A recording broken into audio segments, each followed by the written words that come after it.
¿Cómo sanas la pérdida de aquello que albergaste en tu vientre si te arrebataron la oportunidad de verlo crecer? Dijo, debe tener un día o más. El bebé estaba muerto y es una pastilla que luego en mi segundo embarazo los médicos nunca me quisieron dar porque decía que esa pastilla no la debían tomar las embarazadas. Mi hijo ahora tuviera 19 años. Y yo llevé a mi hijita, tengo una hija de 13 años, y la llevé a la ecografía para que vea a sus hermanitos. Y ella tuvo que ver pues todo ese episodio terrible de que no tenía latidos. Él, en vez de hacer eso, dijo, lo voy a acabar a ese bebé rápidamente. Y decir que se murió súbitamente, una muerte accidental, una muerte porque no pujó bien la mamá, como él quiere decir. 3 mujeres se unieron para intentar curar las heridas que aseguran causó Erle Mongrún Stein, un ginecólogo denunciado por haber cometido violencia obstétrica y negligencia médica. Cuando uno perdía un bebé, antiguamente era mucho de callar, de ocultar todos esos eventos traumáticos. Jitla Hockman es una de las víctimas que ha emprendido una lucha para alcanzar justicia por la muerte de su hijo tras 7 meses de agonía desde su nacimiento. Mi bebé tendría ya 5 años, mi bebé sería un niño feliz, que él le quitó la felicidad, le quitó la posibilidad de su proyecto de vida y también de nuestra ilusión de ser papás de él, ¿no? Feliz cumpleaños, Josecito, feliz cumpleaños, mi amorcito, feliz cumpleaños, Sati. Bueno, a las 38 semanas yo pierdo los movimientos fetales de mi bebé. Voy a la clínica, él decía que era normal perder los movimientos fetales, lo llamo y me dice que es normal perder los movimientos fetales porque ya no hay espacio para que el bebé se mueva cuando estás a término. Yo voy a la clínica a pesar de que él me decía que me quede en mi casa, y me hacen un examen incompleto que es sancionado por su salud, por ser incompleto y poner en riesgo la vida de mi bebé y mi vida también. Me mandan a mi casa sin hacer una evaluación completa y a los 3 días yo tengo mi última consulta prenatal, que él no me menciona nada acerca de esta pérdida de movimientos fetales y me dice que si es que yo comienzo a perder líquido me pongo un pañal porque seguro que es orina, que todas las embarazadas se orinan. Yo, cuando es una situación de emergencia, una ruptura prematura de membranas, ¿no? Hasta que no se demuestre lo contrario. Yo el 3 de diciembre comienzo a perder líquido en la madrugada, me pongo el pañal que él me indica y me voy a acostar. A las 6 de la mañana me levanto y veo filamentos de sangre, entonces lo llamo de manera inmediata y él me dice que me quede en mi casa porque seguro es orina lo que estaba perdiendo. Jitla igual acudió a la clínica Montesur, pero fue atendida 2 horas después de su ingreso por emergencia. Llego a la clínica a las 8:30 y nadie me atiende, ningún doctor me atiende en el espacio de 2 horas. Recién me derivan a centro obstétrico a las 10:30 de la mañana y ahí me coloca la obstetriz un monitoreo electrónico fetal donde ya se estaban arrojando las primeras desaceleraciones de mi bebé y también reporta que mi líquido estaba amarillo verdoso, que es indicador de sufrimiento fetal. Pese a todo esto, Jitla no fue informada sobre las situaciones graves que atravesaba su hijo. Tras confirmarse que lo que perdía era líquido amniótico, el médico se fue a su domicilio y regresó a las 5 de la tarde. A esa hora, según los informes periciales presentados por la señora Jitla, su hijo ya presentaba asfixia y afectación cerebral. En vez de explicarme lo que estaba sucediendo, agarra y hace todo lo contrario al protocolo, que es ponerme oxitocina. No me indica una cesárea de emergencia, que es lo que debió de indicarme en ese momento, y comienza a darme drogas que están prohibidas por el Ministerio de Salud. Cuando hay signos de sufrimiento fetal, pues lo único que hacían era acelerar la muerte de mi bebé, acelerar su proceso asfíxico, acelerar su muerte. ¿Por qué? Porque la oxitocina es una droga que, de acuerdo con los médicos que han analizado en mi caso, genera unas contracciones falsas y un bebé que está con sufrimiento fetal no puede ya tolerar un trabajo de parto, se comprime el cordón umbilical y pierde oxígeno. Pese a los indicadores de sufrimiento fetal, Jitla recién fue trasladada a sala de parto cerca a las 2 de la mañana del día siguiente. Allí también asegura haber sido víctima de violencia obstétrica y afirma que su hijo no recibió la atención adecuada pese a la evidente desaceleración cardíaca que presentaba. Y la obstetriz se trepó en mi vientre y comenzó a darme puñetas en mi vientre y comenzó a sentarse sobre mi vientre. Y esto a mí me dolía mucho. Es la maniobra de Christler, que está prohibida en varias partes del mundo y desaconsejada por la Organización Mundial de Salud porque genera cefalomatomas, hemorragias cerebrales a los bebés, ruptura uterina. O sea, su salud sanciona a la Clínica Montesur por hacer esta maniobra y la Clínica Montesur dice que está totalmente permitida y la hace.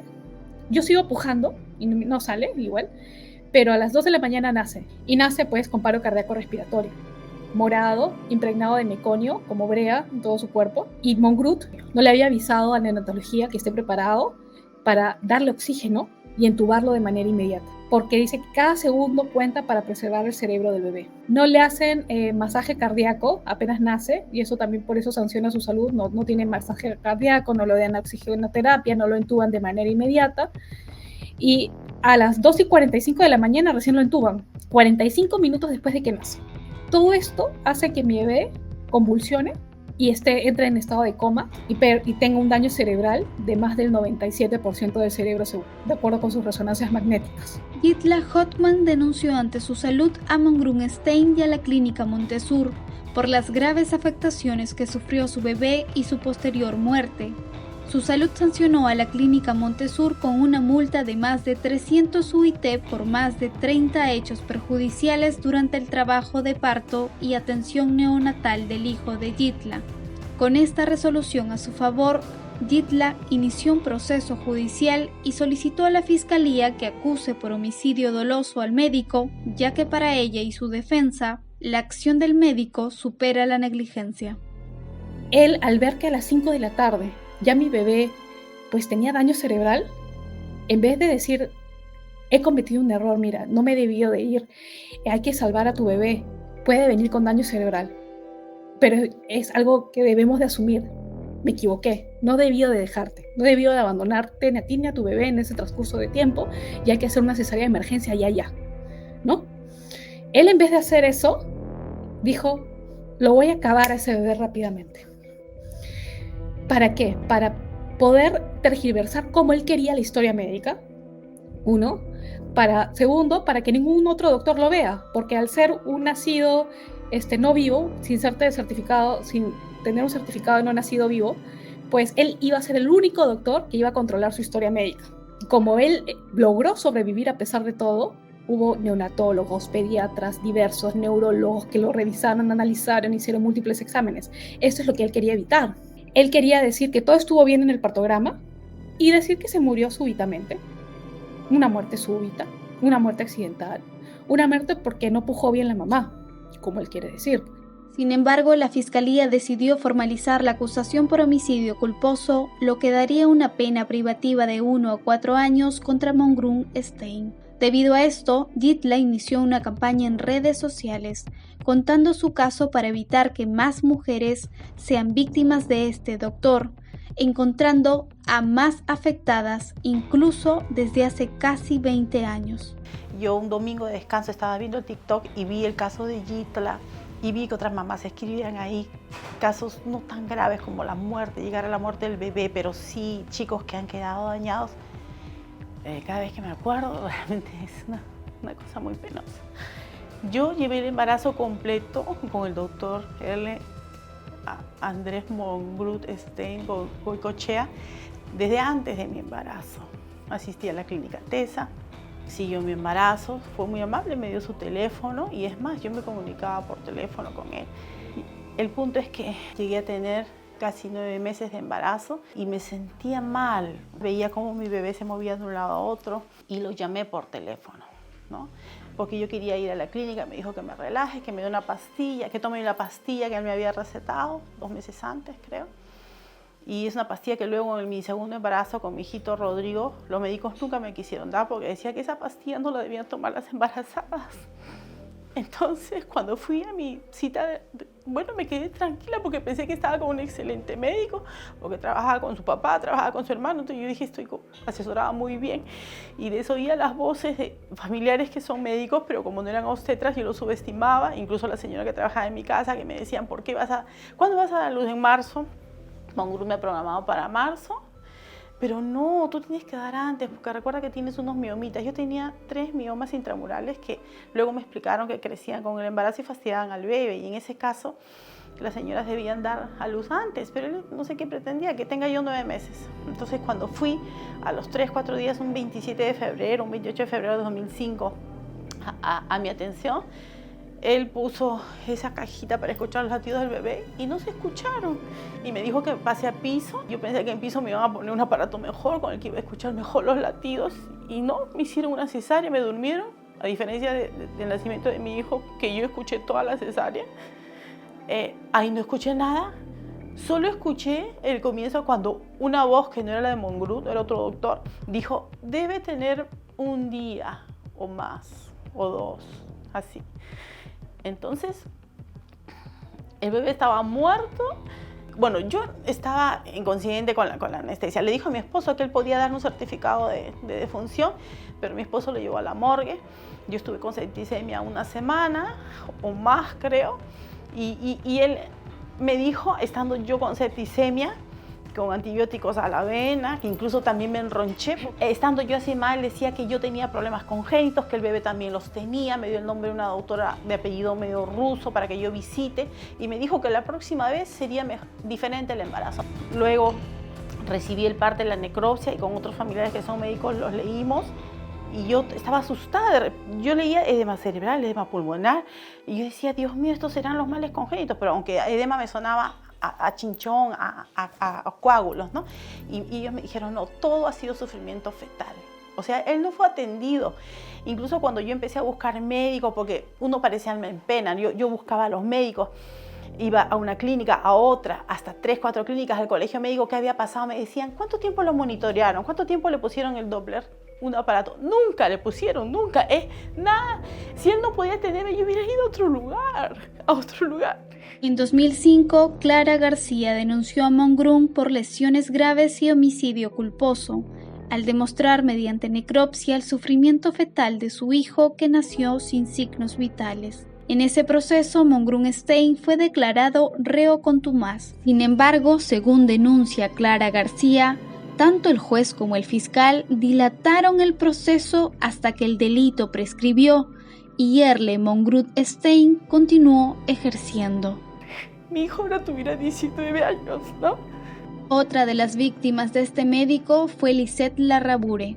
Ella denuncia haber perdido un embarazo gemelar en 2023 por no ser diagnosticada a tiempo de una infección urinaria. Yo llego a atenderme con el doctor Erle Mongrut por una recomendación. Mongrut siempre mostró desinterés en las consultas, pese a que yo estaba embarazada de gemelos. Y le comentaba en repetidas veces de que me sentía mal, ¿no? En realidad cada vez mi malestar era mayor. Sentía que me iba a desvanecer, sentía un dolor en el vientre bajo, sentía malestar general. Cuando yo le preguntaba repetidas veces, ya sea por llamada telefónica, porque él no tiene WhatsApp, o en la consulta, él me decía de que para sentirme mejor, que tome Coca-Cola, porque eso, la cafeína me iba a ayudar a estar más activa. O que simplemente no le tomara importancia, que haga mi vida normal porque un embarazo en sí no es una enfermedad y que por ser un embarazo gemelar, ¿no? Los síntomas eran el doble. Entonces yo siempre me grabé en mi mente de que no era un tema de una enfermedad, sino que mis malestares o mis síntomas eran el doble y por eso yo me sentía tan mal. Siempre sospeché que tenía una infección urinaria o que estaba con una infección urinaria y le pedí en consulta al doctor Mongrut que me haga un examen, ¿no? Ya cuando mis síntomas estaban cada vez más fuertes, podríamos decir, y yo voy a consulta antes de saber el desenlace fatal, podríamos decirlo. Yo le digo nuevamente mi malestar, le repito que me sentía mal y le digo, por favor, hazme el examen, el análisis o algo, ¿no? Para saber realmente por qué estoy así, porque sentía mucho dolor en la vejiga y sentía mucho ardor al orinar. Y él me dice que me va a examinar, me pone en la camilla y me revisa, ¿no? Y me dice, no, tú tienes una vulvitis. y me manda con una crema para tratar eso, ¿no? Yo adentro mío sentí que esa medicina que me estaba dando no era la indicada y que no estaba tratando mi problema. Y me fui así con ese sinsabor a casa. Y después de eso yo tenía una ecografía de rutina que fue a más o menos 8 días o 9 días posteriores a esa consulta. Y lo que más pena me dio es que, bueno, yo creía que mi malestar era normal y yo llevé a mi hijita, tengo una hija de 13 años, y la llevé a la ecografía para que vea a sus hermanitos, ¿no? Ella tuvo que ver pues todo ese episodio terrible de que no tenía latidos y que obviamente pues fue muy duro para todos nosotros. Después de eso el doctor me contactó y me dijo que tenían que hacerme la intervención quirúrgica para retirarlos. Yo, bueno, pedí una segunda opinión, igual me dijo que lamentablemente no habían latidos y que sí se tenía que hacer el degrado. Y cuando hicimos el degrado, él me pone, él sin que yo le pida, me hace un informe en el cual indica de que los bebés tenían falla genética, ¿no? Pero después, más o menos investigando, indagando, para hacer ese tipo de estudios hay que hacer unos exámenes más minuciosos, podríamos decir, ¿no? Y no solamente un análisis visual a los fetos, podríamos decir.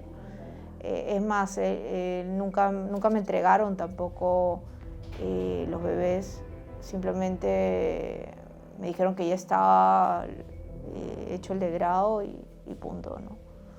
Las víctimas, al conocer la similitud de sus casos, decidieron reunirse para sanar en colectivo. El día de hoy hemos querido no solamente honrar a nuestros bebés y ayudarlos a que puedan trascender, sino también poder honrarnos a nosotras como mujeres y también poder limpiar todas esas memorias, ¿no?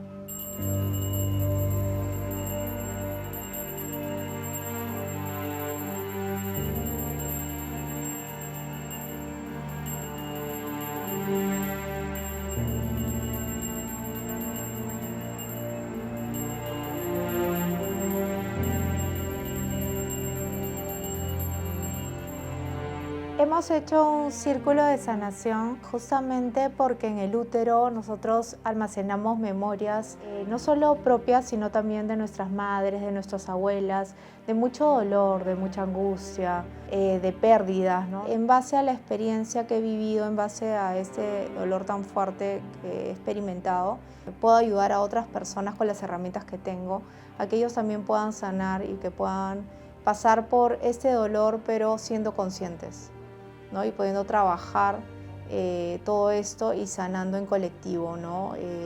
Porque las mujeres tenemos que estar unidas y juntas para poder sanar todas esas memorias dolorosas y todo ese sufrimiento, no solo actual, sino de mucho tiempo atrás, ¿no? Que viene de nuestras abuelas y de todo nuestro linaje.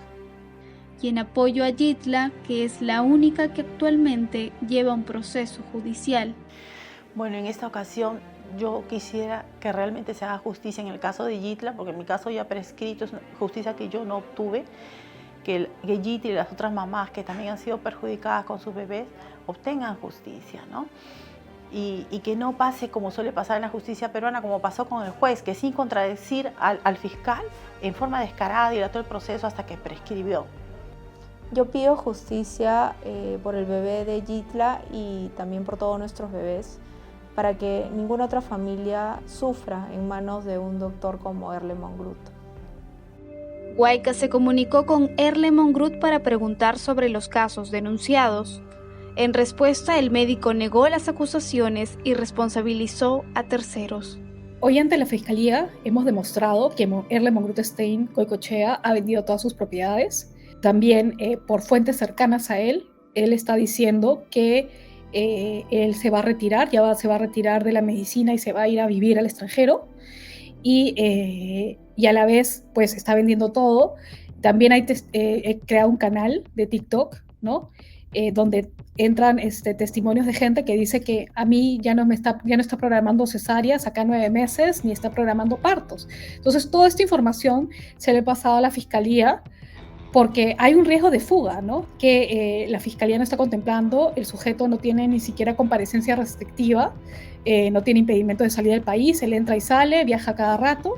Entonces, necesitamos que el fiscal, pues, que está viendo el caso, le ponga comparecencia restrictiva, impedimento de salida, ya vendió todas sus propiedades, solicitamos su embargo de propiedades en su momento, no nos lo dieron y entonces hay un riesgo de fuga latente que nosotros queremos evitar.